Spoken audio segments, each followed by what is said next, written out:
Hello and welcome to Fire in the Belly. Today we have myself, Mighty Pete, and we are joined by Antra Kathleen Boyd. Have I got that right? Please say I've got that right. Got that right. Yep. Excellent. So, Antra, where are you calling us from today? I am in Portland, Oregon, Lovely. United States. All the way from the US of A. Yep. So tell us, Antra, who are you and what do you do? Who am I? That's a great question. So for a long time, I thought that was a really important question to find out who I was. Hmm. Like I did it all to find out that answer. And really, I think who I am isn't so important as just being who I am, like in the moment.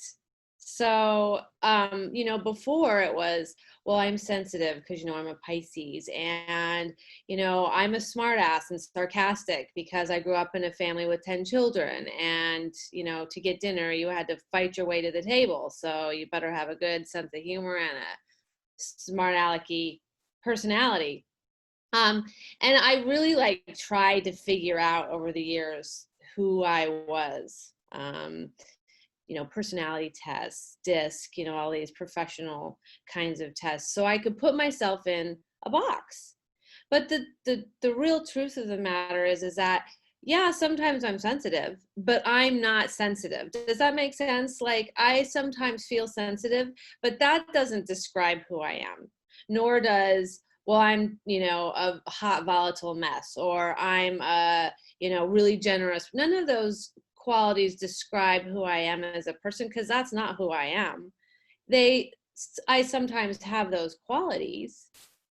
I think more of who I am is, it kind of has a spiritual undertone, sort of a, part of the universe, I guess. I mean, I don't want to get all woo woo, but kind of, I feel like there's more truth in that for me than who am I? Like I could get on here and tell you, well, I'm a sensitive, hardworking, passionate person, but really like I go in and out of all of those things, right? Like I don't feel passionate about stuff all the time. Mm-hmm. I don't feel sensitive about stuff all the time. So you can't really say that that's who I am, I guess, in my head, logically speaking.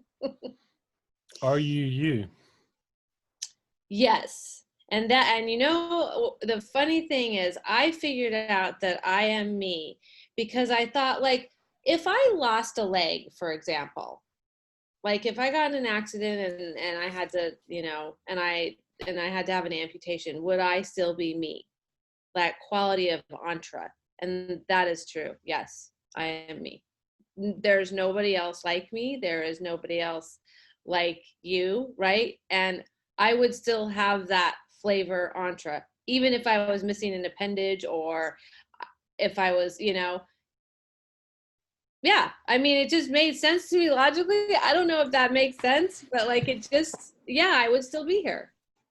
All right, let's get the diving suit on and we're going to go deep here. So Okay. we take off your arms and legs, God forbid, but just hypothetically, how far back do we get till we get to you?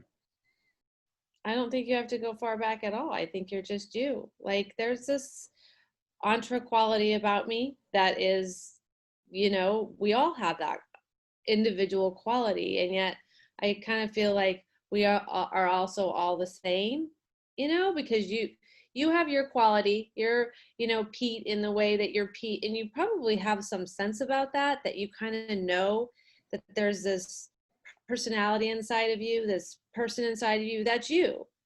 Does that make sense? Mm-hmm. And because I can touch on it in myself, and it looks somewhat different to me than my daughter or my son. Like they have their own personal you-ness in them, or meanness, however we want to say it. um, and it's there and it doesn't go away. I mean, I don't even think it goes away after we die. Like I think it's still there. I don't It's eternal. I just don't think it goes away ever, which kind of then makes me think, well, then there's no reason to be afraid of death either. So the body's just a vehicle, right? Yeah, completely. Or like, these meanness inside of a meat suit that, sits on a planet that's spinning around the sun. Like, How do you like my meat suit? Yeah, it's great. yeah, Love it. yeah, Have yeah. you been here before? I've been here before. That's a good question. I don't know. I Hmm. don't feel like I have. I've never really had that sense that I have, and I know some people do. I haven't really had an experience of that.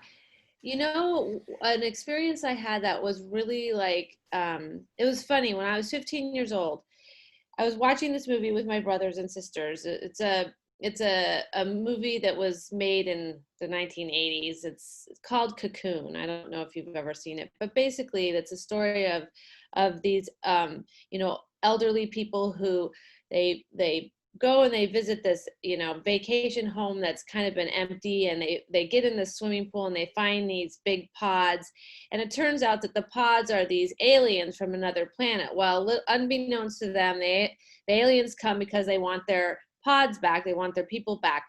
Aside from the plot in the movie, it gives them the fountain of youth, they get all invigorated, so it's actually kind of a really cute movie. But aside from the plot of the movie, the aliens come back dressed in human form. And I was 15 years old and I was watching the movie. And in one scene, they take off their skin, and they're all these just human bodies of light. And all of a sudden, I was like, oh my God, that's who we are. We're all the same. Like, if you take off the meat suit, that's who we are. And I forgot about it completely. I forgot about it for, I don't know, I was 15, so a lot of years. And a couple of years ago, I was, kind of thinking about all of this stuff. And I remembered that. And I thought, oh my gosh, like I had a moment back when I was 15 years old, like a spiritual moment off of some 1980s movie, like that had nothing to do with the moment that I had, right? Like, and and so I don't know if me has ever been here, but I know that's true. I just knew it. I mean, I was 15. Like, I wasn't super intellectual. It wasn't like I was, there was no reason for me to have that moment, but I did. Like, I just dropped into something way bigger than me. Wow, that is a big. It's a big realization, and it's even at 15 to sort of see that and see to that level is quite something. Yeah. And it was quite something to remember it because I had forgotten for all those years. Are you spiritual, religious? Where do you sit? So I grew up in a family where my mom and dad were divorced. So I grew up in Evergreen, Colorado. My parents were one of the first to be in a commune in Colorado. There's Hmm. actually some publications out about the first communes in Colorado. And so they were one of them. And they were really, they were hippies. That was, 1968, that my parents had been at the Democratic National Convention in Chicago when all the riots took place in the late 60s. And and my mom always kind of had that flavor. So, you know, you, she died in 2012, and she'd been a journal writer her whole life. And you go back to the early years of her journals, which are in the late 60s, before I was born, and there's a lot of mention of God in there because she grew up in northern Minnesota, and they were yeah, maybe Protestants, but anyways, they were fairly religious. I wouldn't say they were um, you know hardcore religious people. But anyways, there was a lot of mention of God. But as she started to get into the commune, and as the 70s sort of took hold, she really kind of moved away from that into this sort of spiritual realm. She talked growing up all about white light, and that she was a little woo woo in the day. And my dad, who kind of followed her, he followed her to the commune. He was an engineer. He really wanted kind of the marriage, the kids. I'll go to work, you stay at home. And my mom was like not interested in that at all. So, she was off gallivanting around in the commune, and he was, going up and down the mountain to his engineering job. And, they eventually divorced when I was 2.5. And he, had a couple girlfriends in between his mom and his second wife. And his second wife was a strict Catholic. And I was about 8 or 9 when they married. And so I got this mix of my mom laying out in the back porch in her hippie house naked, soaking up the universe, and my dad, who was married to this really strict Catholic woman, who was like, she was like, you can't wear overalls to church because God won't like that. If you ever had an abortion, you'd go mentally insane. She was really hardcore. That's also why I have 8 other brothers and sisters, because they were Catholic and there was no birth control. And so it was really confusing for me, because on the one hand, I was, I went and had my first communion, and they did all of my religious education with a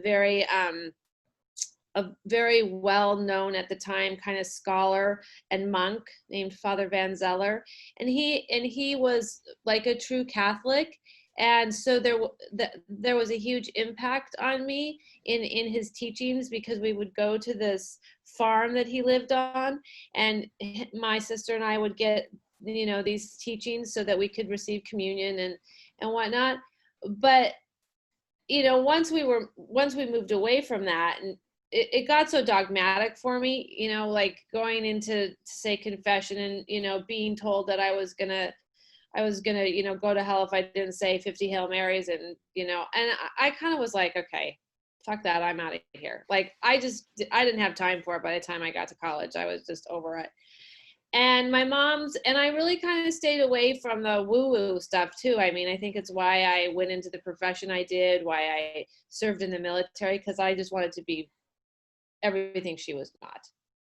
So now, though, fast forward to, say 5 years ago, I started to kind of get this understanding about sort of who we really are, the spiritual nature of life. And so, yes, to answer your question, I would say I'm very spiritual, but maybe not religious. Fair enough. Who do you ultimately take after? Because you've mentioned both parents there. I mean, are you ultimately more your mother now? That sounds like you were a fair dose of your father as well. That's hilarious. I would say that that's a good question, because I never really thought about the ways in which I'm like my father. My father is a very intelligent man, and he pontificates on everything, and he's super curious. So in actually answering this question, I would say that, yeah, I'm like him in that way. We have long conversations about all kinds of stuff, because he's a avid reader, and we talk about, we pontificate together basically. So yes, I'm like him in that way. I think I have his curiosity for sure. I'm way more like my mom, and kind of, I've since moved back into sort of woo-woo land, and functional and integrative naturopathic medicine. I mean, when I was a kid, she would smother us in comfrey salve. Like if I got a cut, or if I had bronchitis, or if I was, having anaphylactic shock from Brazil nuts, which I was allergic to as a kid, the green salve would always come out. It didn't matter what was wrong with you. You got comfrey salve for everything, and she would. What is that? Comfrey is kind of a medicinal plant. It's a plant, but she would buy it in a salve, and it stinks to high heaven, and she would rub it on us for everything. Like I kid you not. And I was like, by the time I got to college, I was like, yeah, I'm not doing any of that. Like I'm not, we would get enemas for bronchitis. Like she would treat us naturally all the time. Like we never, as kids, my sister and I never went to the doctors. I went one time because I got bronchitis so bad, and I had such a high fever, and the comfrey and the enemas weren't working, that she finally broke down and took me to the doctors. Like we were constantly being treated. And I was like, yeah, no, I'm not doing any of that. So I became a nurse, and really like spent most of my career in conventional medicine, which is, has its own set of problems. So in the last, I would say 10 years, I've really kind of melded those worlds. But my mom passed away suddenly in 2012 of a cerebral aneurysm. And so, which was a total shock. I mean, the woman had a medical record that was, a millimeter thick. Like she had no medical issues. She was pretty hardy Irish, Swedish woman. And she just basically dropped dead. So that was right kind of when I started to be more open to, naturopathic kinds of treatments. And so that plays into my story later on. But Mm. Oh, thank you. Before we get into it, it's like, what does fire in the belly mean to you? it means that you just really have passion about what you do, about Mm. you have a passion about something that you're fired up. You're ready to go. Do you have it? Oh, for sure. Absolutely. 100%. I love I it. have for a long time, actually. Do you know, it sounds like you've kind of tracked it. Is it something has been with you all your life, or do you think it's something that's evolved? It's, it's a good question. I don't know. It's a good question because, there are times when I was younger where like I just knew that there was something to do, but I didn't know what it was. And I was kind of like a hot, volatile mess growing up. I mean, my mom was a single mother. We were really dirt poor growing up. I mean, my mom was running across the street to steal eggs out of a chicken coop to feed us at times. She'd pay the babysitter in sterling jewelry that she had laying around if she didn't have cash on hand. I mean, we were pretty poor growing up, and she she got herself through school. She, got her bachelor's degree, then went on to get her master's. And this is the whole time we lived on this mountain in Evergreen. And, my sister and I were latchkey kids because she would be down the hill in Denver taking philosophy classes and smoking pot and doing her own thing while she got her degree. And, my sister and I would come home and from school and be by ourselves until 8 or 9 o'clock at night. And I always kind of thought, looking back, that there was something, like I was supposed to do something, but I kind of was like in the mess, right? So it didn't really ever occur to me that that might have been a fire or a passion in me. It just was kind of a sense. Um, and my mom was somebody who, after she divorced my dad, she dated a lot of men, slept with a lot of men, and the model that I had growing up was that to be loved, to be secure, you needed a man in your life. And so I kind of followed that pattern for a lot of years, which didn't really help me in any way. I mean, I'm here now, so maybe it did. I don't know. I don't regret any of it at this point, but at one point it was really painful to see like how much I had taken after kind of Mm. her model of the way to live. And so it didn't when I was 18 years old, I picked up a book called Women Who Love Too Much, which is such a funny thing to like for an 18-year-old to pick up. And I read this book, and by the way, As If You Could Love Too Much. Like, really? That's a title of a book? But I thought when I read that book, I was like, I could see myself in every single page, because it was all about like, you know, meeting men and being with men simply because you wanted to be loved, right? And so that kind of set me on this long journey of, finding myself, like I was talking about before, describing and figuring out who I was. And I mean, from the time I was 18 until 45, it was like I could always count on there's got to be an answer out there. I can find it outside of myself. Let me see. There's books. So I read every self-help book ever written in the 80s, which, if they're all a piece of work actually. I went to group therapy, and this was all on my own. This was not anything my parents, thought I needed. I just thought I needed fixing. And so, because I was, sleeping with a lot of men, and I was, kind of involved in some shady stuff, and I was like, I need to be fixed. So it was books and gurus and psychologists and psychotherapists and, bouncing on balls and inhaling sage with, other traumatized with like I can't really think that there's something I didn't try short of a lobotomy. And So because my focus was so on that, it was sort of like, what is my purpose, or do I have a passion? And by the time I got to be, let's see, by 19, it was like, you got two choices, Antra, because my parents, while they were both educated, my mom put herself through school, like I said, my dad was already an engineer.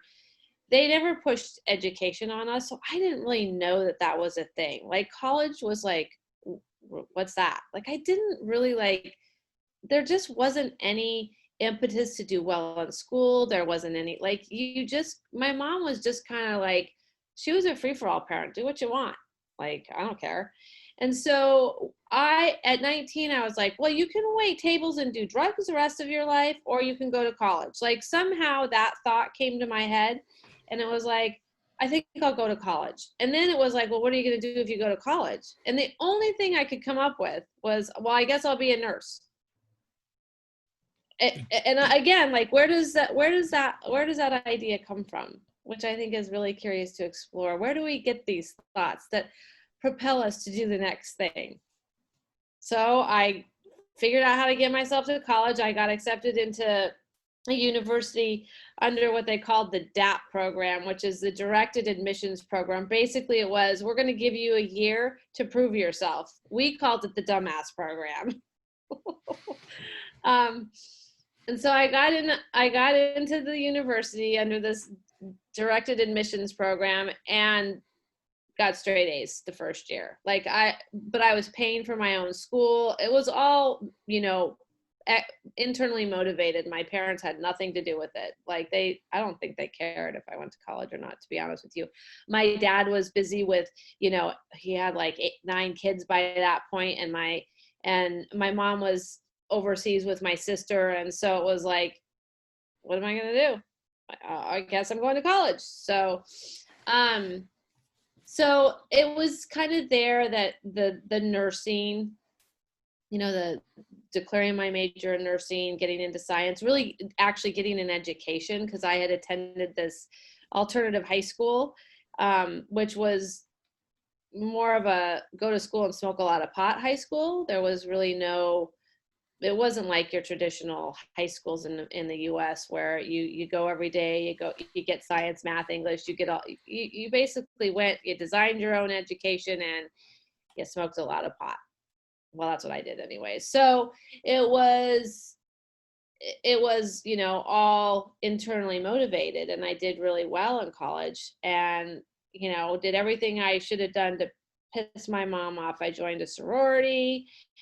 I then, about 3 years into my education, I saw a flyer on a board that said, you could be a nurse in the Navy. And I thought, oh my God, that would really piss her off. I'm going to join the military. So I joined the military.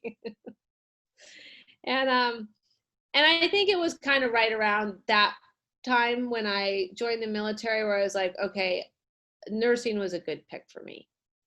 I'm suited for this. And that's really where my passion started to take hold. What sort of age? So that was the end of your degree, your college? Yeah, I spent 5 long years in college because I loved it. I loved the learning. I loved the classes. I never wanted to leave school. I was just shy of two degrees. I loved it. So I was 25, and I went right into the United States Navy after I graduated. Well, yeah. What were you looking for up to that point? Do you know? I needed to be fixed. I was certain that there was something I had some fatal flaws that I just needed to be fixed. And did you? Did I get fixed? Did you need to be fixed, and did you get fixed? I didn't need to be fixed, but I didn't know that until I was like about 45 years old. And the most amazing thing happened when I was 45. So I'd been in an operating room for 20 years as a nurse, and I had, really done as much work as I could to try to change the healthcare system from the inside. And in an operating room, it's a silo. We call it a silo of care because The operating room has a bunch of closed doors. You kind of stay in your little silo. I worked at my last 10 years in my career as an operating room nurse, I worked in a hospital, a small community hospital that had 10 operating rooms. And as a comparison, a trauma hospital sometimes has 25 operating rooms or more. So, the difference in size, it was a small community hospital. And I still, after 10 years, couldn't find my way to the emergency room because we work in these silos of care where we don't really communicate or go outside, which is really, sets up a lot of problems for patients. But anyways, I spent a lot of time in there trying to fix the system. Like I was a patient champion, and I always brought like things to our, education to our staff members about effective communication and what does an effective team do and all of these things. And it was just like I couldn't ever make any traction with it. And so I had this idea again, like, where do our ideas come from? I was like, I wonder if I could help patients on the outside. Like, what if I helped them navigate the healthcare system in the US? Would they have better outcomes? So I thought that it was a brilliant idea that I came up with all on my own. But I went and did a little research, and I found a woman in Arizona who had already had this idea and in fact had started a school for nurses who wanted to transition from whatever they were doing in the conventional world into their own business. And I thought, okay, this looks good. I'll do this. And so, I got into the program. Well, there was a lady there, a teacher there, another nurse. And and when I got there, I had this kind of a hidden agenda aside from the fact that I wanted to start my own business. And that was that my father had a family member who was suffering from severe Parkinson's, like to the point where she could barely swallow. And they wanted to know from the pros, the advocates that were, teaching this program, what kinds of things could they do to help her ease her way. So I approached this teacher she's about 4 years younger than I am. And I said, hey, I have this family member and I kind of want to know, what would you do as an advocate to help ease her way? And she looked at me, she's like, well, what would you do? And I was like, what are you talking about? She's like, well, what would you do? And I'm like, I wouldn't be asking you if I knew what to do. Like, that's a stupid question. And I was kind of irritated. And she looked at me and she's like, I'll tell you what, you think about it for a couple days, because I was there for a week. Come up with a list and email it to me. And I was like, are you fucking kidding me? I was pissed. I just wanted to send an email to my dad, say, do this, do this, do this, do this, and that'll help. But okay, fine. And so I spent a couple days kind of stewing about the whole thing. And then I was like, fine, I'll just do a list. So I sat down and I actually gave it some thought. Like, what are the things that I would do? And I typed out a list and I emailed it to her. And the next day she came up to me and she's like, that was a pretty good list. She was like, I do the same thing. And all of a sudden, it was like that moment when I was 15, like the penny just dropped.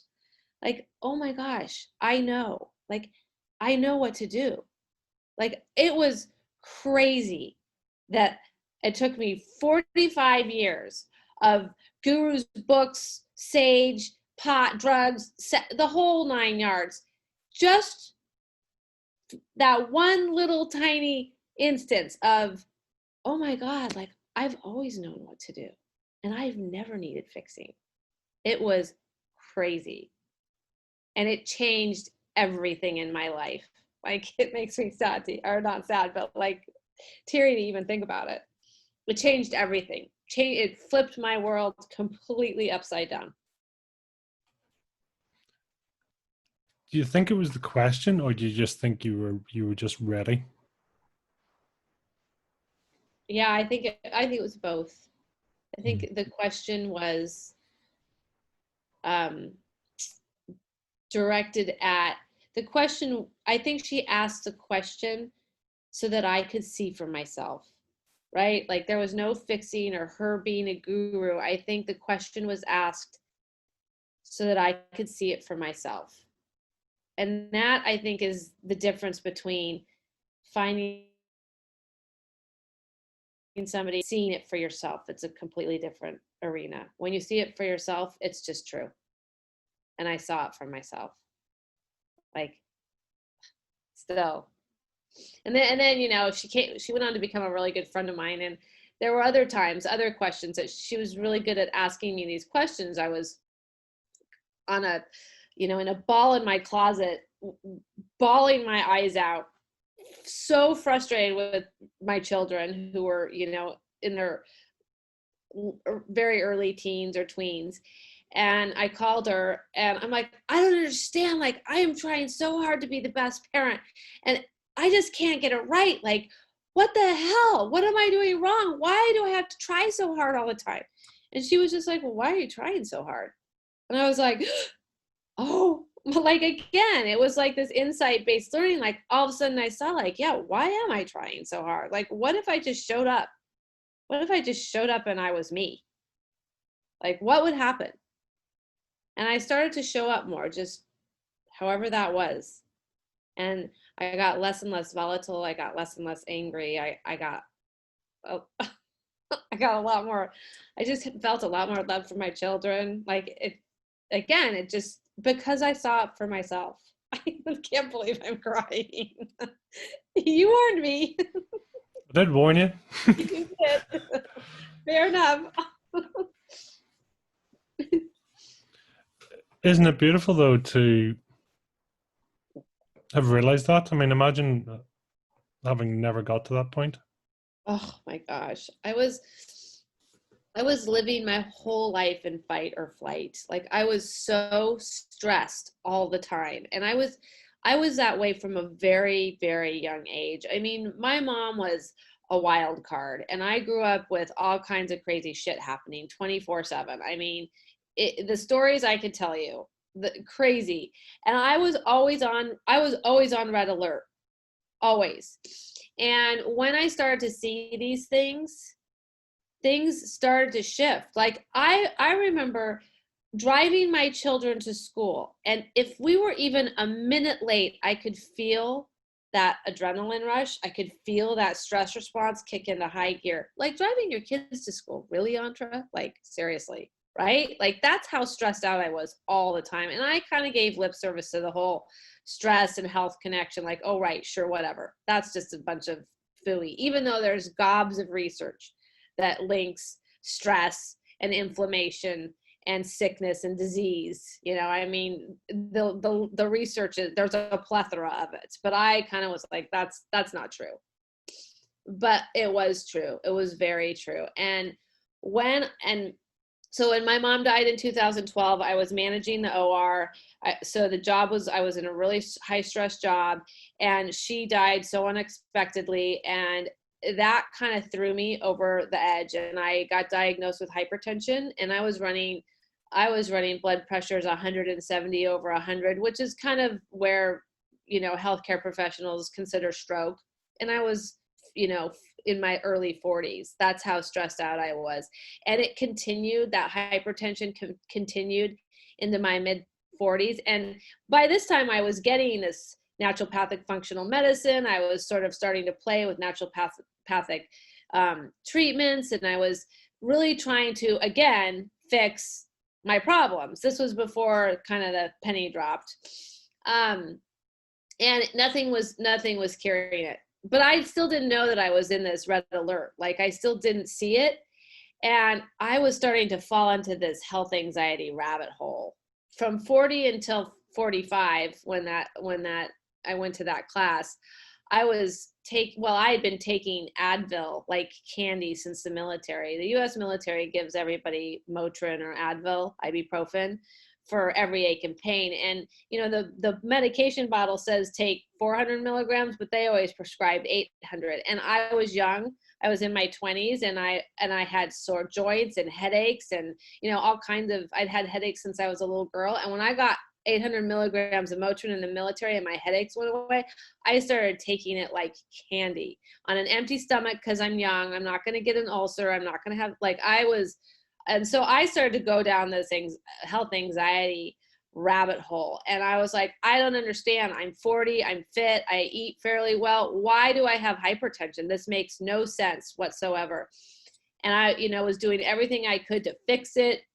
I was getting on medications. I was getting on one, then the doctor was ready to put me on two, and then he was telling me I was going to go on three, and I was just beside myself. And I was totally freaked out that I was going to have a stroke and end up in a nursing home with my tongue hanging out of my mouth, watching The Price is Right. Like, I was terrified. And again, this friend of mine was like, well, how do you know that'd be a bad thing? And I was like, that's such an interesting question, because do I really know?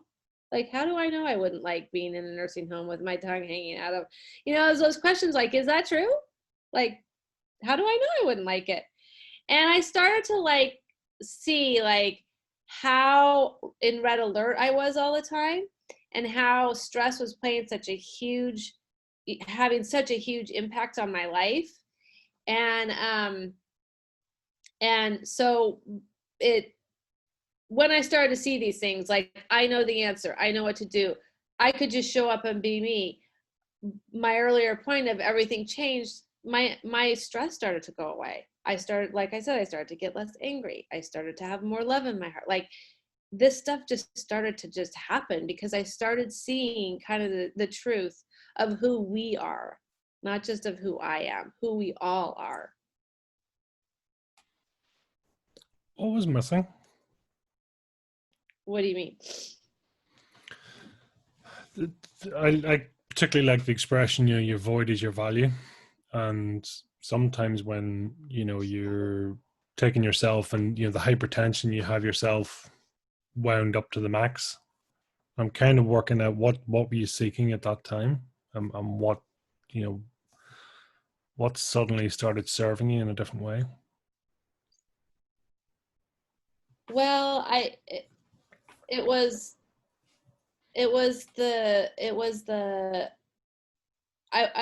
I thought I was broken. Like, I really did. I really thought since I was little, I thought I was broken. If I wasn't broken, I wouldn't have slept with so many people. I wouldn't have, been getting into the, heavy duty shit I was getting into. I wouldn't have had an abortion. I wouldn't have, like, all of these things I wouldn't have if I wasn't broken. I just thought I was broken. And that question, oh, you knew what to do. Like, and isn't that interesting? Like, it was about a family member and Parkinson's. Like, it had really nothing to do with my psyche or, like, and then it was from there, it was, why are you trying so hard? Oh, yeah, that's a good question too. And then it was, what if you didn't have to do anything? Like, what if you didn't have to read books, go to, shrinks? What if you didn't have to do any of that? And I was like, well, I want that. Like, yeah, that sounds great. And so those kinds of things started to make, I just heard something in them.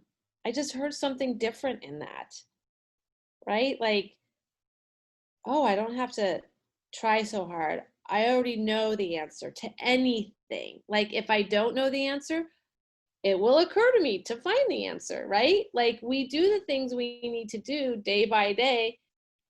Again, it's that kind of curiosity of, where do our ideas come from? How do we know what to do? Because we do it. And how do we know it's true? Because here we are. We did it, right? Like, to me, that just made so much sense.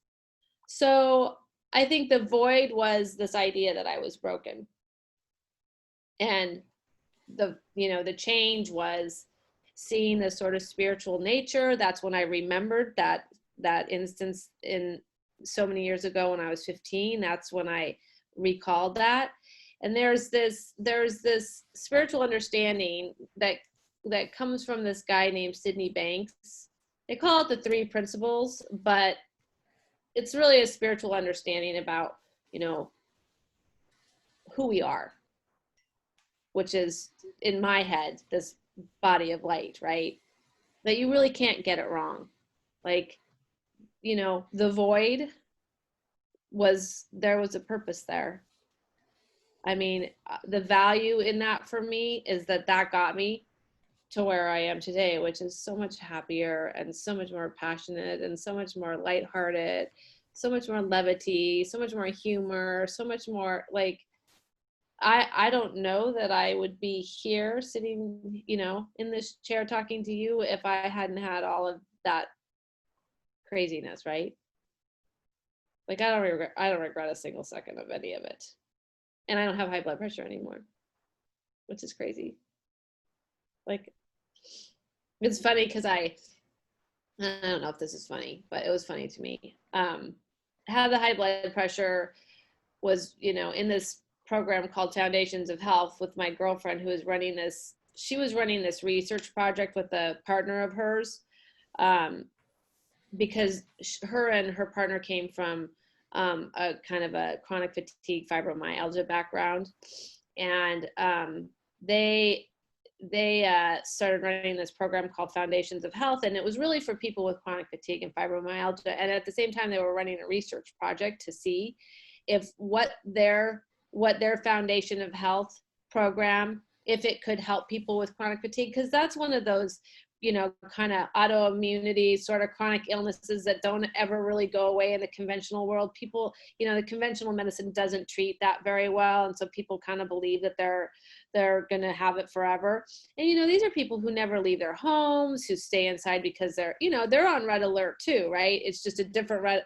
It's the same red alert. It's just they've got chronic fatigue and I have hypertension. So she's like, why don't you join this group? And it was a online group. We'd meet, once a week or once every 2 weeks, and they'd facilitate the group. And her business partner and co-facilitator, this is kind of funny.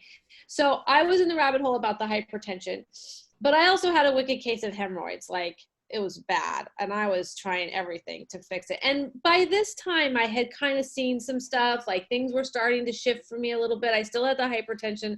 I was still in the rabbit hole about that, but I wasn't trying so hard in parenting. I was kind of trusting my own intuition and doing kind of more of what occurred to me to do rather than going outside to fix things. I'd fired my therapist. I'd thrown away all my self-help books. Like I kind of really believed I didn't need any of that anymore. And that's true to this day.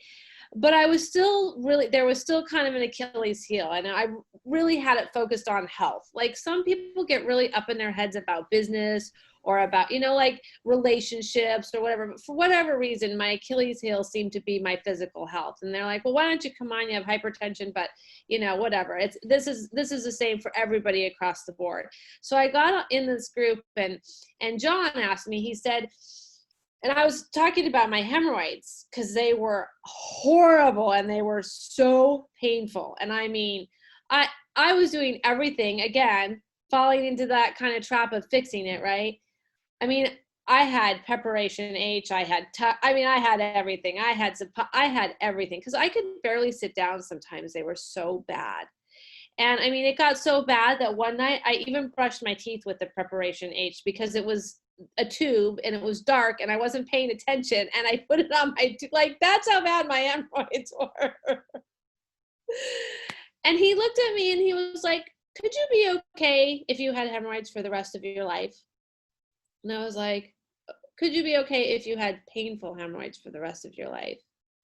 And again, I was like, I saw it. I was like, oh my gosh, I could be 95 years old. I could be sitting on a rocking chair with a donut under my ass in pain, and I'm 92 and I could be just fine. And that question completely, like, it made the wall fall. Like, my hypertension literally, like, that inflammation in that red alert just must have gone right out of my body because, all my inflammation markers, everything changed. It all changed. It all got better. I mean, I still stay on a very low dose of blood pressure medication, but I don't think about it anymore. And that's the thing, like, where your focus goes, it's like the energy goes. And I was so focused on my hypertension and so stressed, like, no wonder I had hypertension. And now I'm like, fuck it. I could have hemorrhoids forever and I'd be just fine. And if you can say that about hemorrhoids, you must be able to say that about hypertension, chronic fatigue, shitty business decisions, bad relationships, like you name it. Like, could you be okay in spite of? Could you have freedom with, not freedom from?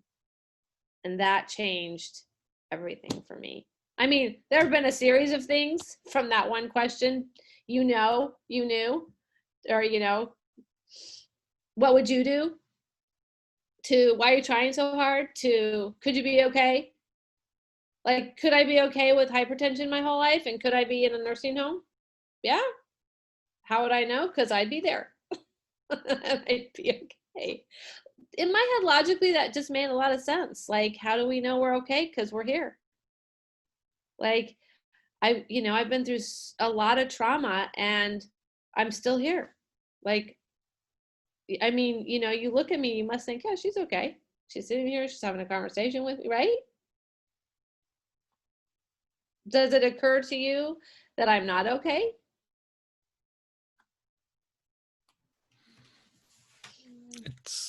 It's perception, though, isn't it? Totally. Yeah, it totally is. But that switched my perception. Hmm. It's the quality of the question, I think, that's so fascinating. You know, it just made me see things that I hadn't seen before. Do you like silence? Yes, I love it, even though I love to blab too. Why? Yes, Why do you like silence? because it's kind of where I think you find your true self. Like, so I was telling you kind of about the three principles. So Sydney Banks was this Canadian welder. He had an 8th grade education. And he had this enlightenment experience where he saw kind of the role that spirit, thought, consciousness plays. And he would always say, go within. And I was like, what do you mean go within? Like, go inside my body? Like, how do I do that? So, after I had taken a hiatus from doing anything, like I didn't read books, I didn't read self-help books, I did nothing to like sort of self-improve. After about 2 years, I was like, I kind of want to like play around with meditation, just see. And it was there where I was like, oh, that's what he means. Go within doesn't mean go inside your body. It means go to the quiet.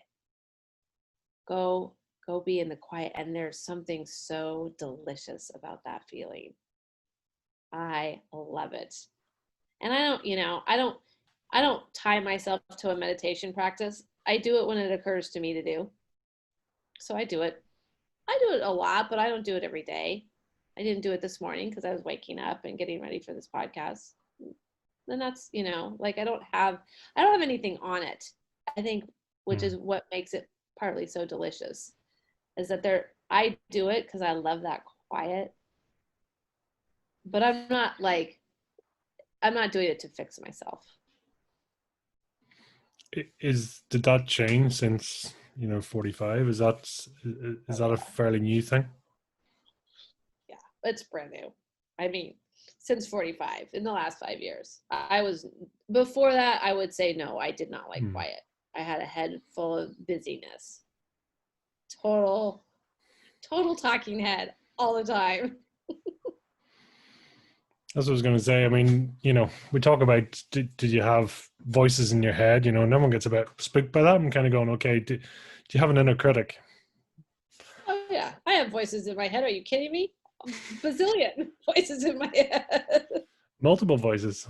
Oh yeah, huge critic. So hard on myself. Like, no wonder my body was hurting. Is it your voice or somebody else's? Mm.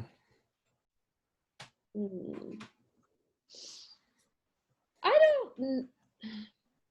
So I'm still kind of in this like this vortex of does my thinking and my thoughts, are they mine or are they not mine? And if they're not mine, that's kind of cool because you can kind of sit outside of yourself while you're thinking about something and see it and be like, oh yeah, that's that's old news. That's my critic going, to town, whatever. Don't need to take that so seriously. Like, I catch on to myself. But the other idea is, what if it is all a part of being human, right? Like, it comes within us, it goes, it comes and goes. It's sort of this non-duality kind of conversation. And I'm not real clear in my head yet if one is right and the other is wrong. It kind of feels like there's some truth to both, because I can kind of be the witness to my thinking, and there's a lot of, I find a lot of peace in that, where, oh yeah, that's not, that's your critic or whatever you want to call it, the talking head. That's not who you are. And I actually do believe that spiritually that's not who I am. But at the same time, like, it's not like when I have a busy mind, like, that does feel like a part of me, right? Like, it's in it. I couldn't locate it in my body necessarily, but it feels like it's part of consciousness, of that body of light, if you will. So I haven't married the two quite yet, or separated the two. I don't know. I'm okay with that though. Talk to me about light.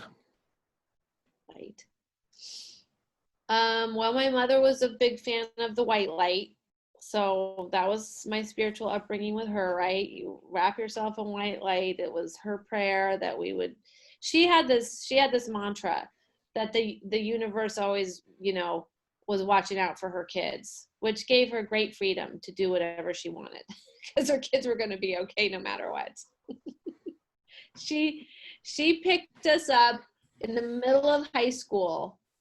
I was a sophomore in high school, and my sister was an ninth grader or eighth grader, and she didn't have a pot to piss in, no money to her name. She begged, borrowed, and stealed, and at the age of 42, she picked us up and moved us to Alexandria, Egypt. Now, the courage and bravery that woman had to get us out of the country to see the world is insane. Like, mad props to that woman for doing that, because I never would have done that at the age of 42 by myself. We got there, and living in Alexandria, Egypt, she had no plan for us to go to school. She got a job teaching English as a second language at the American Cultural Center in Alexandria, and she had no plan for us, just packed our bags, and we literally got our visas the day before. She borrowed the money to fly us out there from a dear friend of hers. And, when we got there and got settled, we went to the American school there, and she begged the headmaster, because she didn't have the money to pay for our tuition. She's like, I'll do whatever I have to do. Like, just let my kids go to school here. Like, she was always on the seat of her pants doing shit like that. And so, and being in this third world country, there was no age on drinking. And we didn't have curfew. So Natalie and my sister and I, we were going to discotheques and partying until 2:00 in the morning with our friends. Like it, but because she believed that the universe had our backs and that the white light would protect us, she was still always in her mode of finding another man, of being with somebody. And so she would do shit. Like, one time I was like just 16 and my sister was just 14, and we all went to Cairo to just visit and hang out for the weekend. And she was going to go hang out with her friends, and we had plans to hang out with our friends. So we get off the train, and we have maybe in our pockets now, my sister and I have, like, I don't know, $40, maybe not even that much. It was in the 80s. No cell phones, no way to contact anybody. And we got off the train, and her friend was there, this man she met, and she gave us kisses and hugs and said, remember yourselves and be careful, and I'll see you, at the train station on Sunday. And we're like, okay, cool, see ya. So off she went, and our friends never showed up. And we were in a city of 30 million, 40 million people, and there was no way to find our mother. Like, two very young, brand new to this country, sitting on this platform, training platform in the middle of Egypt with no way to contact our mother. And we were like, huh, this is going to be interesting. We had no place to go. We didn't know anybody. Like, what are two young teenagers going to do? So again, it's just like, where do our ideas come from? It occurred to us like, well, maybe we should just get back on the train and go home. So we figured out how to get tickets. We got back on the train. We went home. And of course, mom didn't find us on the train station on Sunday because we weren't there. And she had no way to contact us. So she got on the train herself and came back home. And she walked in the door, looked at us and said, oh, thank God, I knew the universe would take care of you. Like, who does that? But she was all about, at this point, light, right? Back to your question. So I kind of grew up with this idea that there was a white light or a force or something. Like, she was very ethereal about it. It wasn't something that was like hammered into us, but she just kind of always had this. So I think, that probably had some kind of left an impression on me. That movie left an impression on me.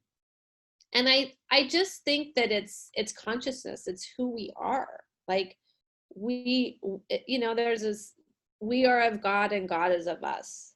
We are of light. Like, we are part of whatever this is. And it is of us. Like, that's light. So did it come from my mother? Did it come from, I don't know. It appears like it's been almost a reoccurring theme too, but maybe that's just because that's a belief that you've taken on, so it would be part of you. Maybe, yeah. I mean, that's the quality of the questions, how I had talked about that before. That's kind of what started to change. Was I started to look at what I believed to be true, right? Like, could you be okay with painful hemorrhoids your whole life? Well, I believed no. Like, how could that be? But you start to, like, when you start to sort of question those beliefs, it just opens the door for so much more, which is like all of it. Light, conscious. I don't know. It's a little ethereal, a little out there.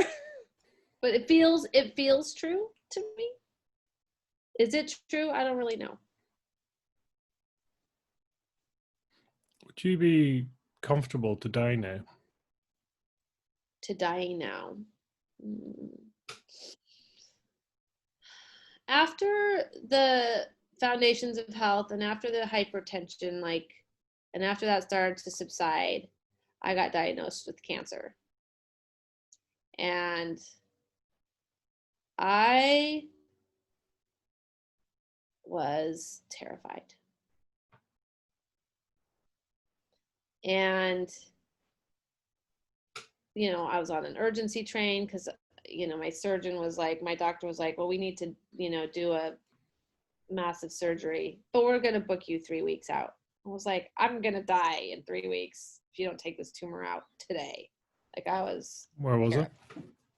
It was ovarian cancer. It was a very, very rare ovarian cancer that I think there's like 100 documented cases of it. I'm lucky to find it. Well, I had a tumor the size of an orange on my ovary. So I was having, stands out. Yeah, I was having some gynecological issues, and I was like, yeah, this isn't normal. We should probably go get this seen. And then they did an ultrasound and they found the mass. So what age were you? I was diagnosed in October of 2018. So only 2 years ago. Wow.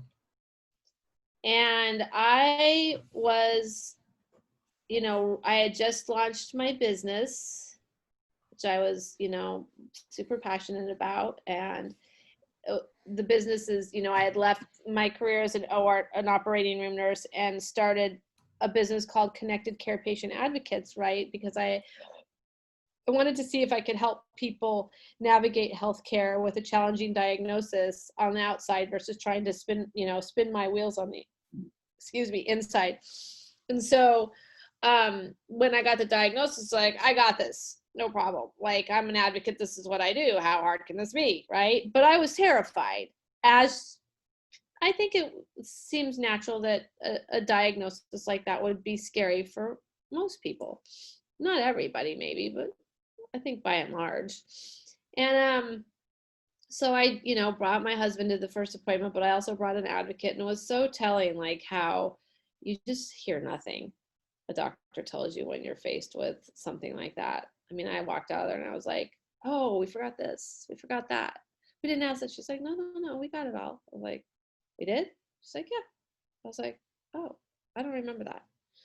So but I handled that situation with so much more ease and grace than I did with the hypertension, because I had this understanding about myself, like about kind of the nature of who we are. And so I was terrified. There were moments of me, in a ball on the floor, bawling my eyes out, no question. But I handled it with so much more ease and so much more lightness than I did ever with the hypertension or anything else in my life, for that matter. Like, and I can remember, like, okay, I'm going to really get myself informed and figure out what to do. Just because my doctor says I should do this doesn't make that true. So I dug into the research, and I really, like, gathered a team to help me figure out what to do. And I mean, we had a decision tree. We had all the options. We had the research laid out. I mean, my doctor was like, can I borrow that for my other patients, please? That's very cool. But 2 days before the surgery, which was, I was scheduled for a total hysterectomy and, a debulking, so lymph nodes, a whole 9 yards. I was getting dressed. I was putting my underwear on, and I was like, I know what I'm going to do. Like, it just came to me like that, separate from the research. Now, being informed was helpful. I knew what my options were, but my decision to do what I did not come from my thinking, logical, like, brain. It came from a knowing that I knew what to do. And from that point on, I mean, I went ahead and had this massive robotic surgery. I went into there. They didn't give me any anti-anxieties. They gave me nothing to calm any nerves, because I didn't have any. I was like, let's do this. I'm ready. Let's go. And the recovery was hella hard. I mean, it looked like I got in a fight with the robot. I was bruised from my belly button all the way around to the middle of my back. I mean, it was bad. I was bruised everywhere in places you don't even want to know. I was just a mess, and it was painful. But I was just in it. I was just in life. And I didn't think about the pathology results. I didn't think about what if it's cancer, because at that point we knew it was a type of cancer, but we didn't. And we knew it was a slow growing cancer, but we didn't know how extensive the cancer was. Like, was it just in the ovary, or had it spread? So, but I didn't think about it at all.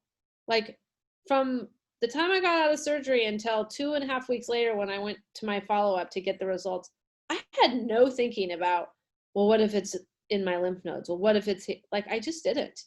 Again, like, it's this quality of being in life where you don't really even, like, you don't have talking brain, because you're just in it, right? Like, have you ever done something where you're so absorbed that you look at the clock and it's like, oh my gosh, 5 hours just went over.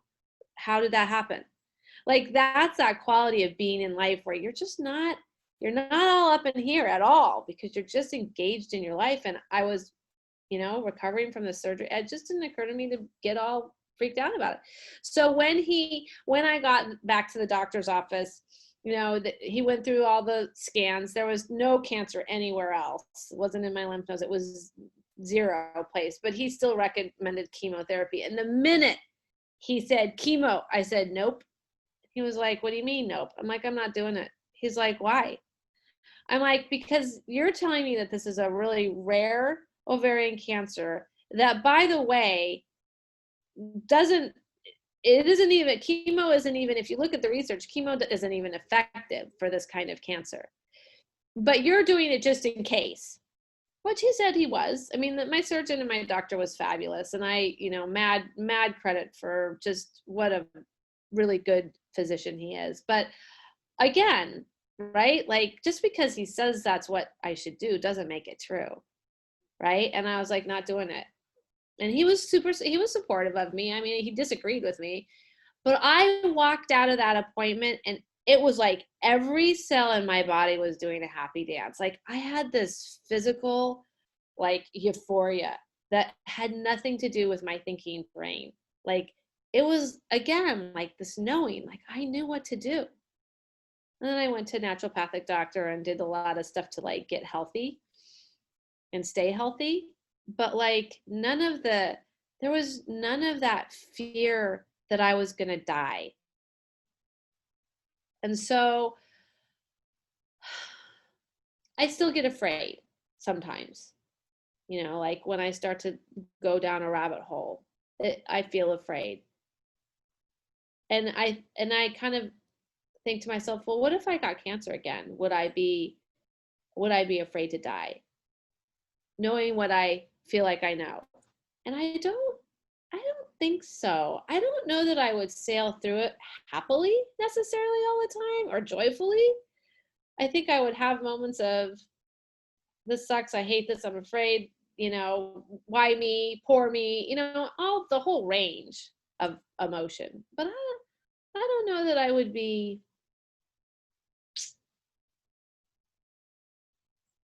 it's this idea that like, and again, this comes from Sid Banks, but it's such a like really awesome quote, is like, if only people weren't afraid of, if only people learn not to be afraid of their experience, that alone would change the world. Like, can you imagine that if you were not afraid of your experience, no matter what it was, what would that do? How would you be? And I still get, we're human. Like, I still get afraid. I still get stuck up in my head. I catch it easier. I'm onto myself a lot quicker. I can see a lot easier. Sometimes I don't. Sometimes I full on, have a meltdown and I don't see it. But like, if we weren't afraid of our experience, then you wouldn't be afraid of cancer. You wouldn't be afraid of hypertension. You wouldn't be afraid of death, right? Like, you just wouldn't. And if people weren't afraid of their experiences, like, we chase so much what's wrong, right? Like, oh, anxiety is a bad thing. Well, since when? Like, why? Like, why can't we be anxious? Like, it doesn't feel good. It feels like shit sometimes, for sure.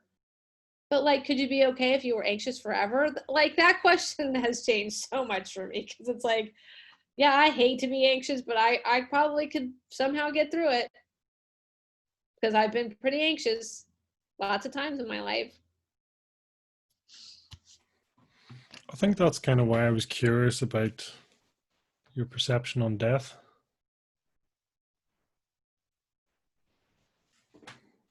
What do you mean? As in, to take, I mean, I that sort of reframing, I think, when someone says, what if you had this the rest of your life, and your hemorrhoids till you're 90 odd, and I think it seems to rescale everything. It reframes it and kind of going, I don't know, it's different. I've had goals that maybe I've set out for 5 years, and someone saying, well, just do it in one. It's so much simpler, just do it in one, and you save so much time. And that reframing,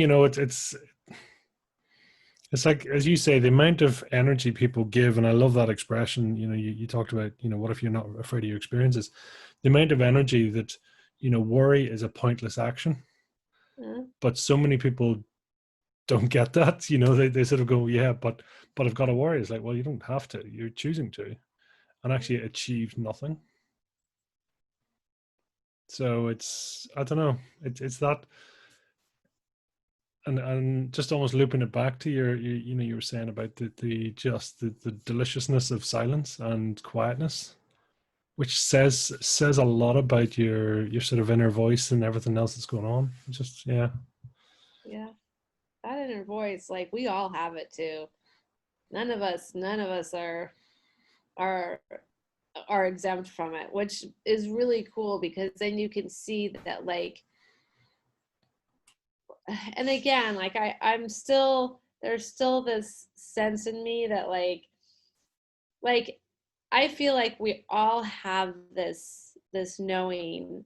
You could call it well-being, but like you couldn't really find well-being inside of me, right? Like so I'm still not, I still haven't kind of seen like how this all fits together completely. But like I do think that we all have this innate knowingness. Like we know what to do in every single moment, right? So to your point about getting up with worry, like why would you if we have this, right? Like I did not say no to chemo. That was not like I didn't go in there and say, okay, well, if he says he's gonna want to do chemo, I'm gonna just flat out tell him no. Like I didn't even think about it. Like I said, I was so in the moment, it didn't even occur to me to. I didn't want to have chemo. I didn't want to go bald. I'm kind of vain. I wanted to keep my hair, but it wasn't like I was ready to go in there and just. But I knew in the moment. Like so, if we have that capability, then it seems kind of pointless to worry. Like there is no point to worry because you do everything as it occurs to you to do. And sometimes it's a big fuck up. Sometimes you make mistakes. Sometimes you don't do the right thing. But even that, to your point of the void, right, is in and of itself a curriculum of the next thing. Do you believe your mother's watching over you? Have you ever read anything by Anita Morjani? Unknowingly. Not knowing. She wrote a book called Dying to Be Me, and was a she was a she's Indian by ethnicity, but she grew up and was raised in Shanghai, I believe, Singapore, and she she grew up in the Indian tradition, and was expected as a female to do all the things that females in that culture do, have an arranged marriage, whatnot. She became a real people pleaser, terrified her whole life, and in her late 30s was diagnosed with cancer, like cancer everywhere. And she ended up actually dying in the hospital with, she had multi-system organ failure, tumors from her neck down to her pelvis. And she had a near-death experience. And in her book, she describes what it was like.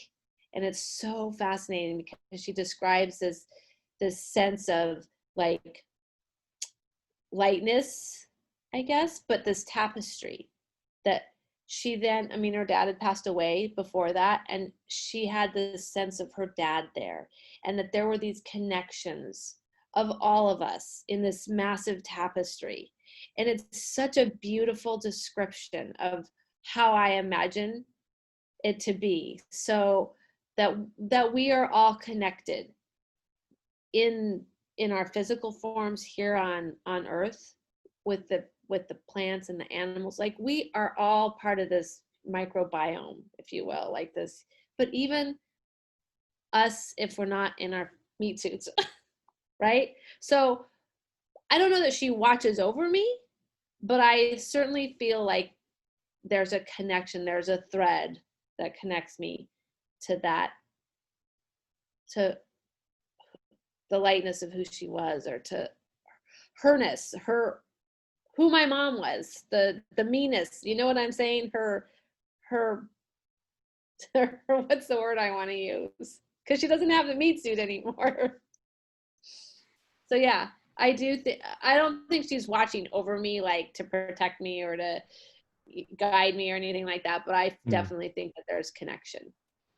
It was funny, after she died, growing up, we had one car. It was this old 1969 Saab.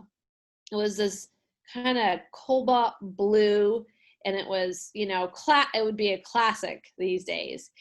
And I live in a fairly small community, and I have never seen that car ever since we had that car, which was years ago. I mean, it ended up in our yard with its engine blown out, and it sat there for years and rusted and whatnot. But after she died, there was somebody driving around Lake Oswego, where I live, with that car that I had never seen in the 15 years I've been here. And for about a week, I would see that car scooch along the road. Haven't seen it since. 5 days, a week at most. Haven't seen that car since. I mean, how do you explain that? That's that thread. That golden thread through the tapestry. Yeah. Yeah. That book is really, her description of the other side is fascinating. And she woke up and she was able to recall conversations that her brother was having with the flight attendant from India to Singapore. Like, how would she know that? She could recall conversations with her family and the doctors who were down the hall on the other side of the hospital. Have you any views on what caused your cancer? Red alert, inflammation, stress, living in the state of chronic worry, anxiety. Oh yeah. I can guarantee you that's what grew that little tumor, or big tumor. Orange-sized tumor. Does that mean it's good to get it out? I don't know. I mean, I could have opted not to have the surgery. I just knew what to do. It just occurred to me that was what I wanted to do. Is that what you mean?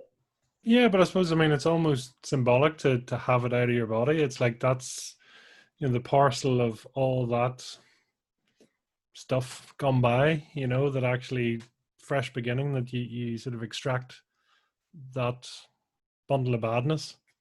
Yeah. And you move on with your life. Yeah. I mean, talk about moving on,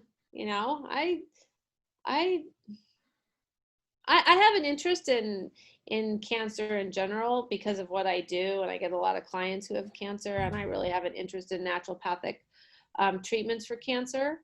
But and I have an interest in kind of what are the things that will help me to stay healthy, but I don't run on red alert about it anymore. I mean, I experiment, I try stuff, I take supplements, I do things, but I don't have so much of me on my mind. And that's part of it, is that was another thing that kind of occurred to me. Was I was in Boston dropping my daughter off at college, and I was walking along the St. Charles with my husband, and this was like a year after the cancer, and we were talking about my health and kind of the naturopathic stuff I was doing and whatever. And I was like, I stopped. I was like, oh my God, Mike. And he's like, what's wrong? And I'm like, I have me on my mind all the time. And he's like, what do you mean? I'm like, well, I mean, him and my children would tell you that they have seen a complete 360 in me. Like, I have changed so much in the last 5 years in terms of how I used to be compared to it's different. And he's like, what do you mean you have so much of you on your mind? And I'm like, well, I've always had so much of me on my mind. That's all I used to think about 24/7, me on my mind. And even a year after the cancer, I saw it. While I'm talking about healthy stuff, oh, this is, a supplement that might help me, or, oh, what about, I was still talking about myself all the time. I just stopped, and I'm like, oh, what if I didn't talk about this stuff anymore? Not because I can't, but because why do I need to? That was a huge penny dropper too. Again, where the focus goes, energy goes. And I was constantly had me on my mind. Well, no wonder stuff gets out of whack. Like, what if you weren't thinking about yourself 24/7? What would that look like? And I literally that day kind of dropped the whole cancer conversation. My husband and I hardly ever talk about it anymore. It comes up occasionally, but I don't spend a lot of time there anymore in any of my rabbit hole proclivities. Do you follow or subscribe to the law of attraction at all? You mean like with my husband, or what do you mean? Well, I'm just, you were talking obviously about the cancers in terms of that, and in general, is just not giving it any energy, is actually removing it from your life. I suppose when you unintentionally are attracting these things into your life, and then Mhm. when you change your script and you actually go, why would you continue to talk about it? Because it's just bringing it back. I don't. That's a good question. I do feel like I've played around with that whole idea of focus and energy, like when John asked me, could you be okay with hemorrhoids your whole life?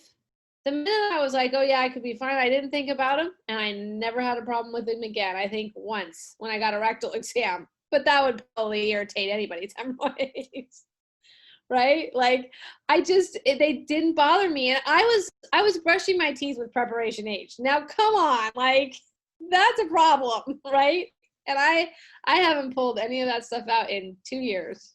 Like, so the kind of, if I'm curious and experimenting, it's kind of fun to see, like, oh, how much energy and time spent thinking about this is actually like exacerbating the issue, versus when I don't think about it at all, it's not a problem. I don't think it's so much attraction as it is, it's if it's not in if you're not thinking about it, then it doesn't exist.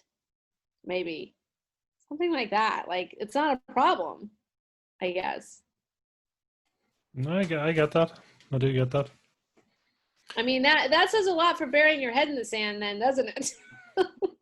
Which most psychologists and psychiatrists would tell you are maybe not a good thing.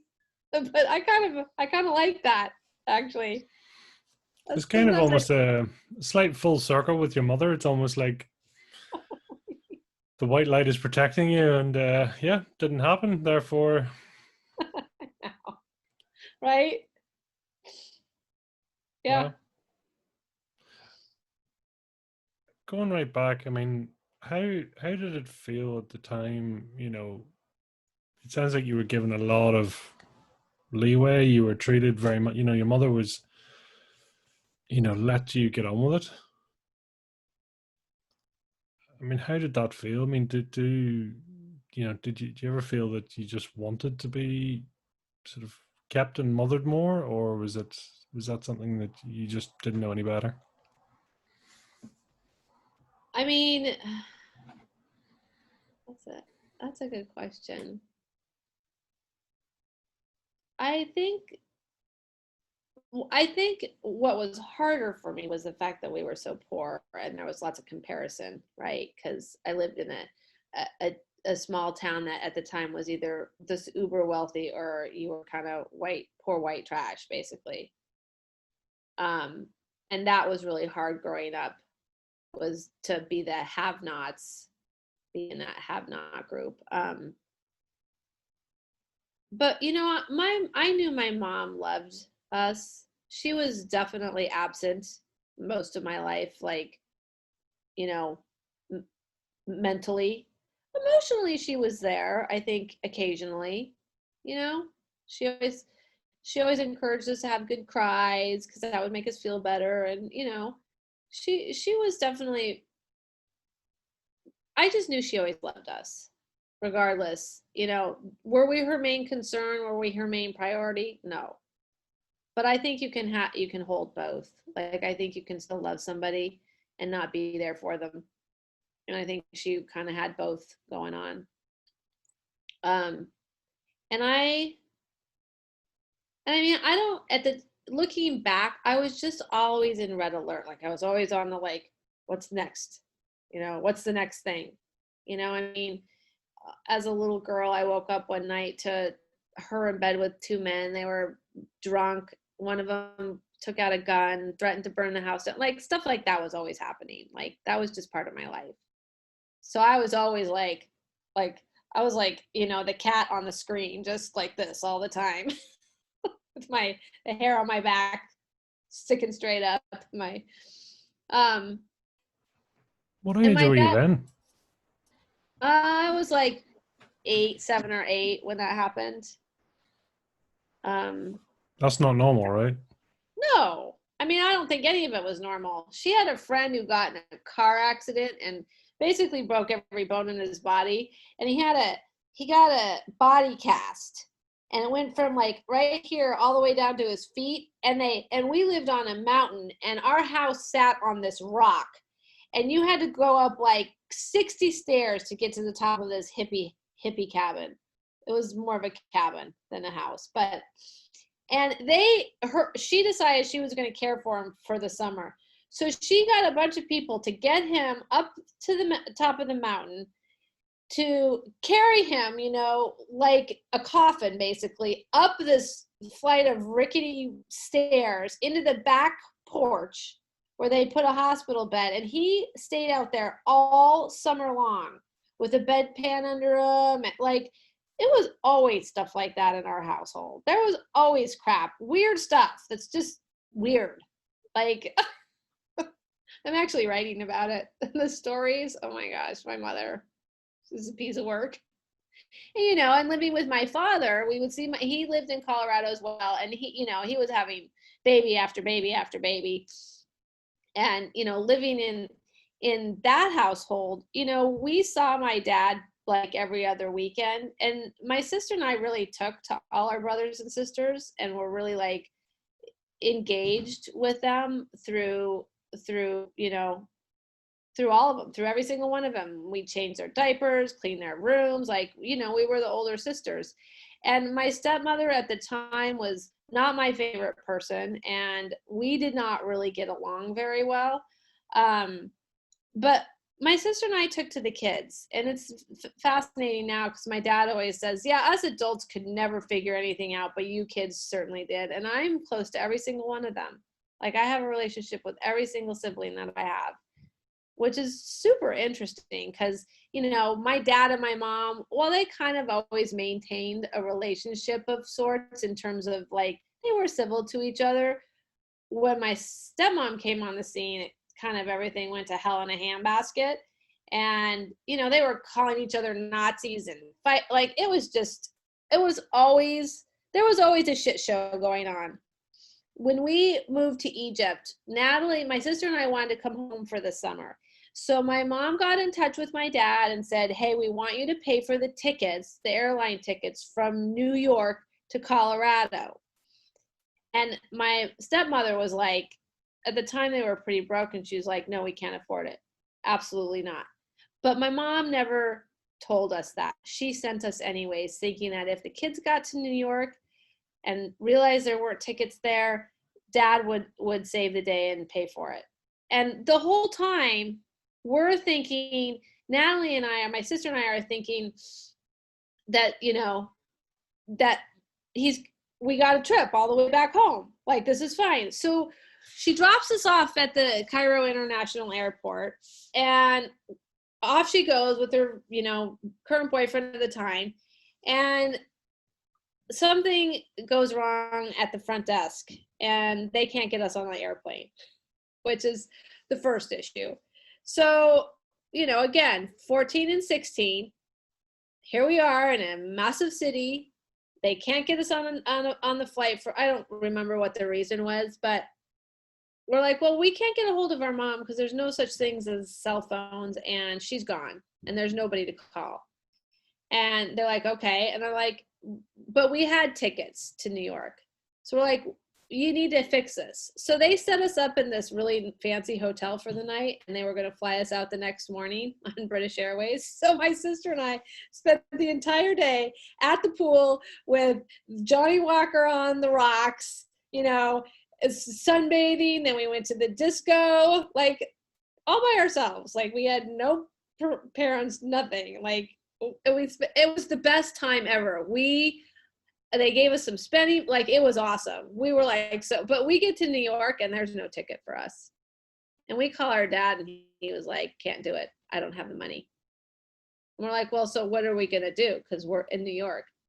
Like, and at that point, I was devastated that my father did that. Like, I was like, how do you do this to your children? But he was like, I told your mother flat out that I couldn't pay for these tickets, and she sent you anyways. And I didn't that he had told her that. So our whole life, we went on believing that he was the asshole in the situation because she lied to us about it, which is really sad. You know, I didn't find out what happened until after she died, and I was going through all the letters, her letters. And his letter was in that pile saying, I will not pay for those kids to come home from New York. I can't, I don't have the money. So they sent us to my stepmom's mother's house, who was a religious fanatic. And we spent 3 weeks there marching around the house in, you know, saying the rosary, going to confession. Like, it was a little scary, to be honest. And then I don't know, I think they finally figured out how to get us home. Maybe we flew home, but I think, you know, it put a lot of strain on my relationship with my father. I mean, I got to college and I pretty much wrote him out of my life for a solid year. I was so angry. But that was just that was always the case with my mother. Always. We went to Cairo one time as a family, me, my sister, and my mom. We stayed in this houseboat that was owned by the American school that was like rat infested. And I remember one night that we always wanted to stay in the fancy hotels, but my mom would never have it. She would always find some other crazy adventure to take us on. And we could see from across the Nile, the Sheraton, which is this 5-star hotel. There was this fancy wedding going on, and it was late. It was like 10 or 11, and we wanted to see the wedding. So we're like, well, let's walk over there and see it. Well, the Nile is a very large river. Like, it isn't just 5 minutes to cross the Nile. But we were just going to walk up the street, go across the bridge, and it would have been a bit of a walk. But Mom was like, no, let's take a boat across at 11 o'clock at night. That's a good idea. So we get in this rickety little like rowboat with this Egyptian guy who's just like rowing the boat from side to side. I mean, you could see water kind of in the bottom of the boat. We're in the middle of the freaking Nile at like 11 p.m. And I'm like, how did we get here? Like, of course, we're probably going to die on this river, but that's okay because this is my mom's yet another harebrained idea. Like, she was always doing stuff like that. So I guess to answer your question, what did it feel like? It was always just tense for me. I was always just on red alert. That's what it felt like. I was always stressed out. I mean, that's understandable if your mother is the one almost getting you into the trouble. It's like, yeah. Yeah, there's a lot of stories like that where it's just like I'd be scratching my head like, okay, here we go again. You know, by the time I was 16, I was used to it. It was kind of like, okay. But the price was being paid, though. For sure. Yeah, for sure. Tell me this, what? She did love us. I know she loved us. And I think that matters. Bit of a change of direction. What's your superpower? My superpower. I love that question. My superpower. I think I can show up. And I think when I show up, people know it. And when people know it, there's connection and there's shift and there's understanding and there's love.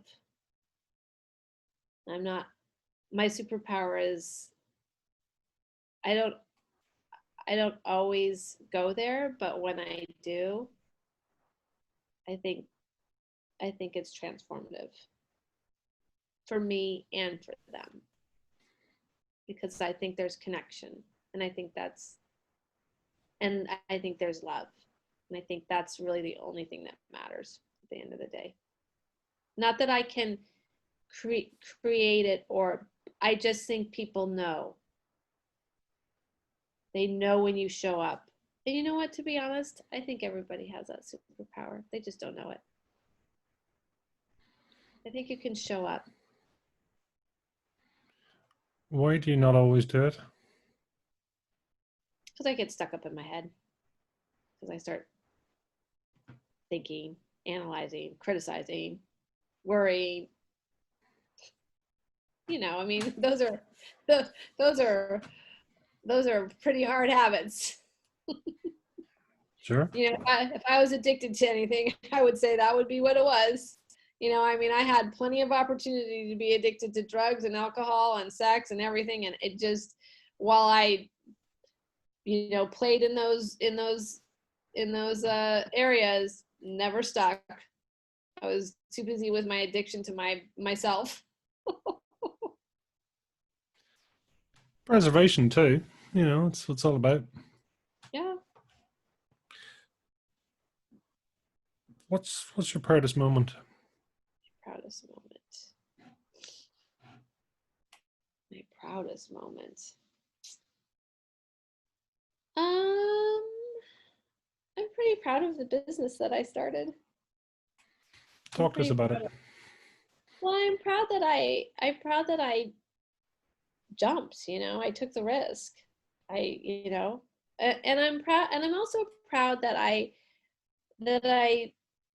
kind of sail through it.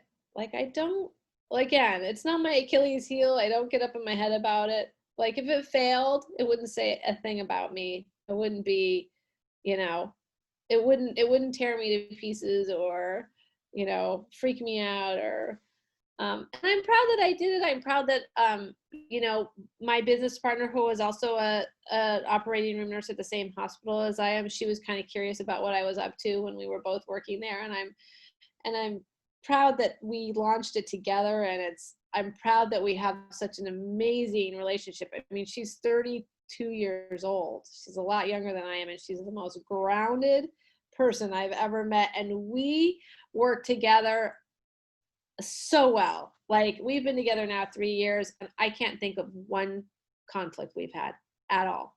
Like, I'm proud of that. I'm proud that we figure stuff out, that we do the next thing that occurs to us, that we both have our own like talents that complement each other. And you know, she took a risk assessment test when she was in high school, just, you know, one of those kind of fun personality type tests, and she got scored the least likely to take a risk. And at 32, with a 2-year-old and a, you know, baby on the way, she launched her own business. Like, crazy admiration for that girl. So I'm proud of our business. I think we're 3 years in, and you know, that cancer diagnosis kind of turned a lot of what we did on its head, because it, you know, really changed how we help our clients. You know, we thought that we could teach people how to advocate for themselves in the medical system, and I think to a certain extent that's true. I feel like, you know, we can prepare you to go get an annual exam, or to, you know, to do simple things. You know, you broke a leg, we can, you know, kind of walk you through what that's going to look like if you need surgery. But when you're faced with a challenging diagnosis, you can't do it alone. You just don't hear.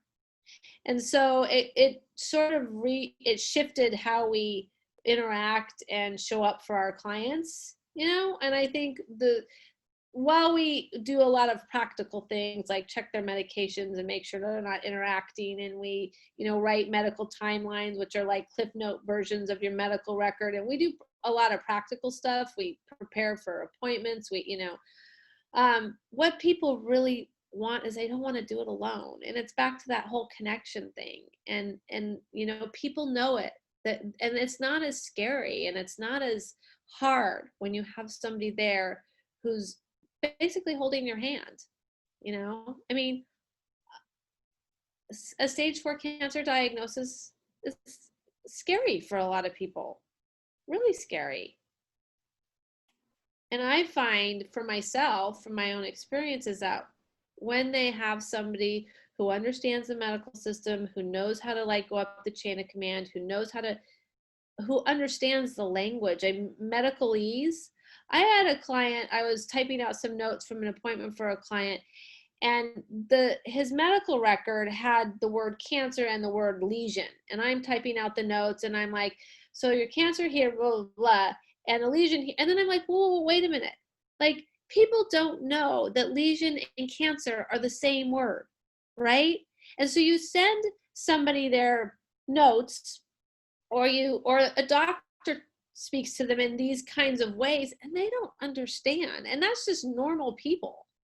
Like, so if they can't, 12% of the American population is health literate, which basically means that 12% of us in the US can follow directions on a medication bottle and maybe tell you kind of what the liver does. Well, so for the rest of us poor schlubs, how will we ever know and understand or be informed about our care if we don't understand? So our mission and passion is, connection and support, but also, are you informed? Do you know what's happening to your body? You would be surprised the number of people who come in for a surgery who have no idea what's happening 5 minutes before we wheel them off. Happens all the time. The difference between your consent form, which is the form that says you've been informed about the risks, alternatives, benefits of surgery, that says a hysteroscopy, yet your patient tells you she's having a hysterectomy. Totally two different procedures. One is a kind of a look-see, what's going on? Maybe we can do a couple little things inside the uterus with a hysteroscopy. The other is, let's take out a bunch of organs. Like, how do you not know the difference 2 minutes before we're supposed to wheel you in? Again, the normal person, right? So we really want people to be informed so they can make the best decisions for themselves. Because again, I really believe we know what to do in the moment. But how do we know what to do if we don't have the information, especially where our health is concerned? And that was true for me. Like, I had the information. I was very well informed. And then I took a couple days to kind of digest it and kind of see where it landed. And then I knew what to do. So proudest moment, because coming from where I came, which was hot, volatile mess, that's huge for me. It's kind of slightly ironic there that you mentioned they're holding hands with people when they're most vulnerable, and it's kind of the one thing you didn't seem to have, but yet it's something. Not at all. Yeah. Something you can now do for others. Yeah, and I think I probably had that calling once I got into nursing school. It was a funny juxtaposition, because my two very favorite rotations in nursing school were, I love the community health section, where I would go out into the community and do what I'm doing now, help educate people. I had this lady who was illiterate, she couldn't read, and she had 5 children, single mom, and she was diabetic, and her blood sugars were out of control. And as a student, I got to go in and go to her appointments with her and really kind of help her figure out her diabetes. And I love that. But I also loved that I could advocate for somebody under anesthesia, because the patient is asleep, and the stuff that goes on in the OR, you need that nurse in there to be the eyes and ears and to make sure that everybody's on the same page. And I like that idea too. So it's kind of interesting that, and to your point of vulnerability, you're pretty vulnerable when you're asleep under anesthesia, right? And you're pretty vulnerable if you're a single mom and illiterate and you can't figure out so I was very attracted to that as a nursing student. So I can see, like, in talking to you, how maybe not having that really propelled me to that. Even when I was in my hot mess central, right? Like, I knew that as a college student. that was something that I would probably be good at. That's good too, because I mean it aligns to your values, and was it a void? Potentially yes. Is it a value, and is it a worthy value? Absolutely yes. So that's good. Yeah, for sure. I spent a lot of time angry about my past before that, that penny drop, but I don't have any of that anymore. Who's your avatar? Who's your perfect client? My perfect client.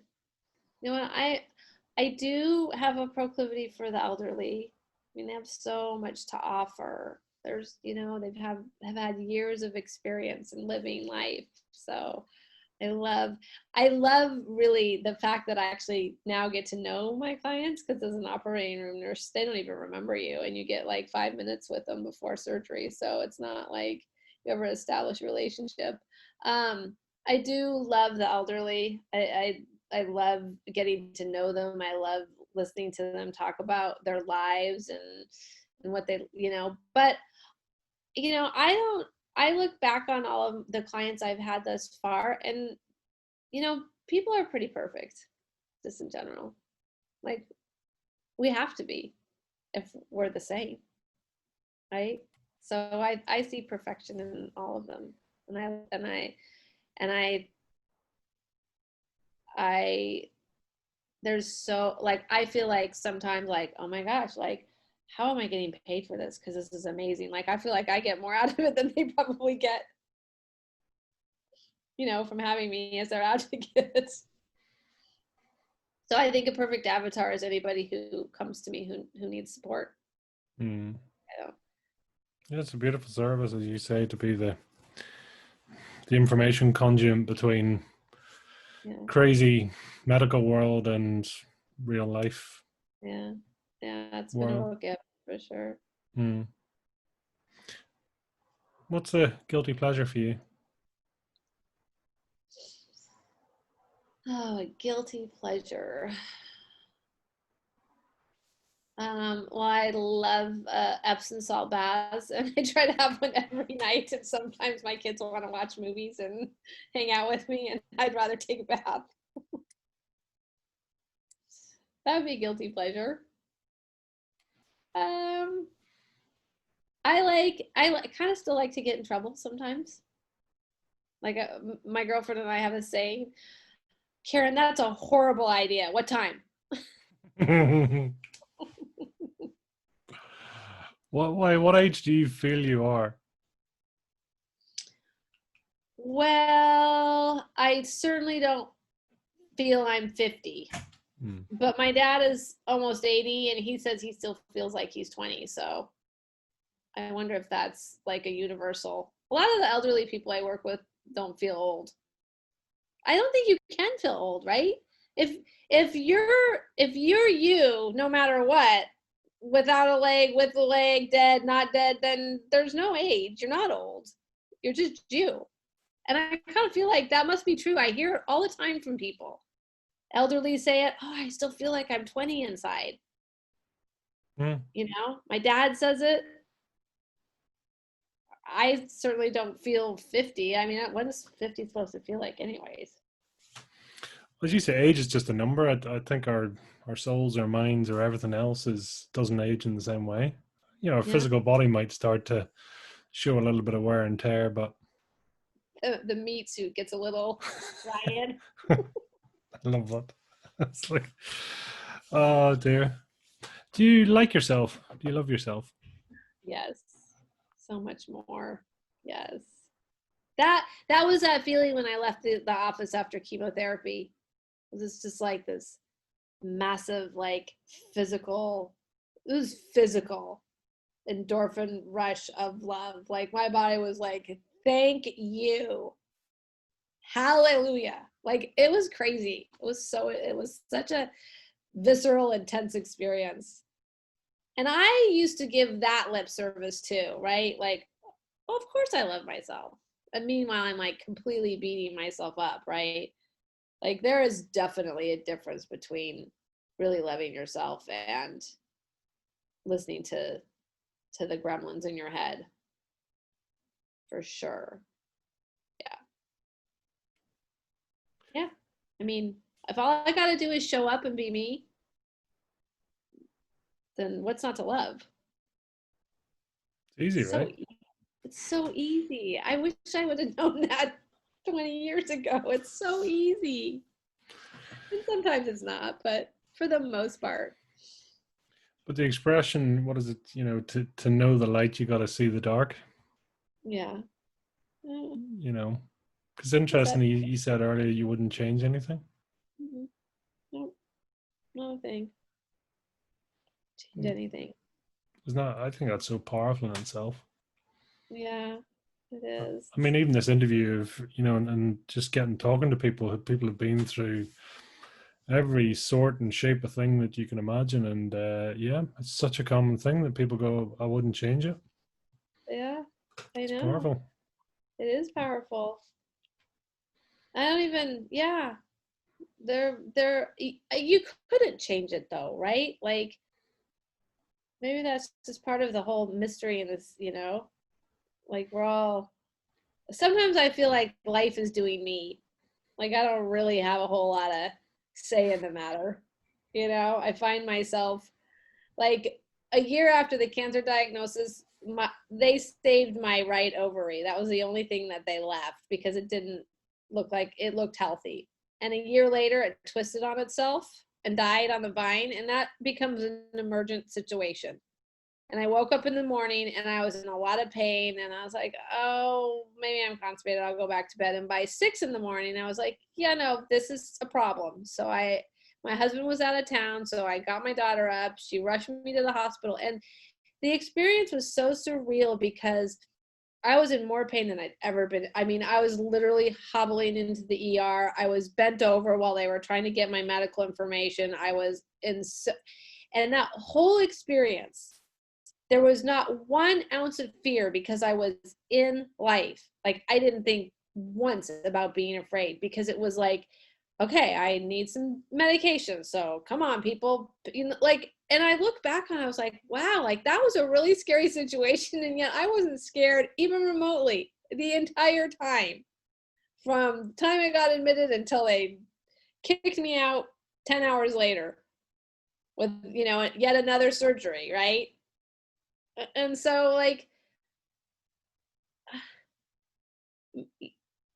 I kind of feel like sometimes, and maybe all the time, again, I'm not 100% sure and I don't know if it's true, but like life just kind of does you. Like it's not like I planned for that. And it's not, and because life, like that's a good example of life doing me because it wasn't something I planned.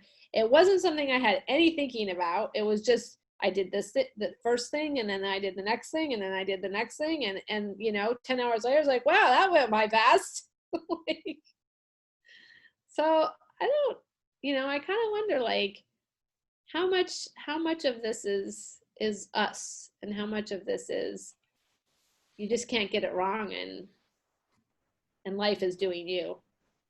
Where do you sit with karma? Mm, I it goes back to that tapestry, maybe in that tapestry, there's Anita Morjani was given the choice to stay or go in her near death experience. So, maybe there is karma, maybe there is, whether she went back as herself or I don't know. I guess I don't know is my answer to that. Not sure.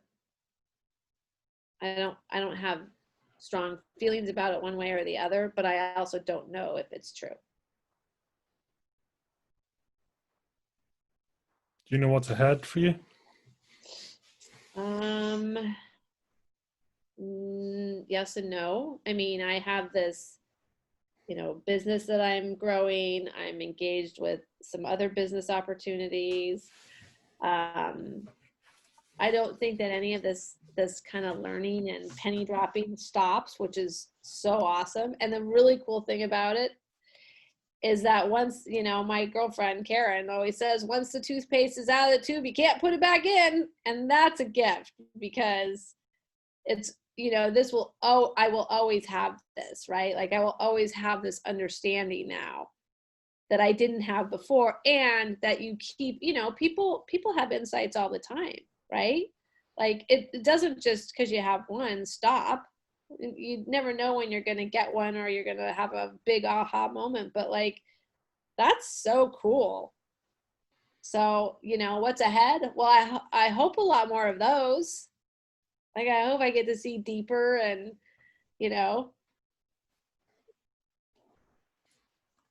that I love being curious, and I love, reading science and digging into stuff. And so, kind of like my dad in that way, there's always that.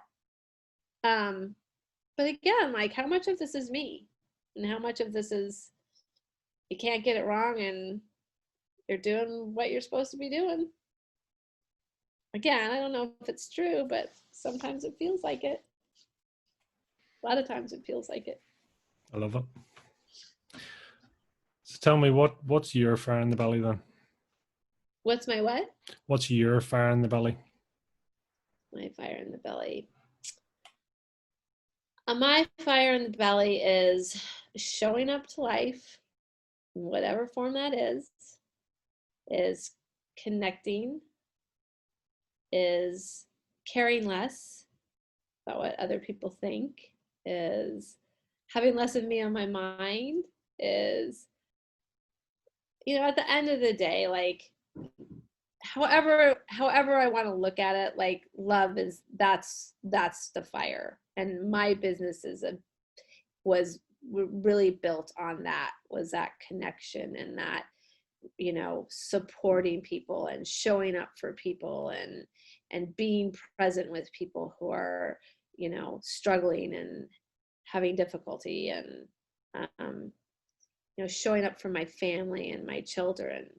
And like, there's just so much in that.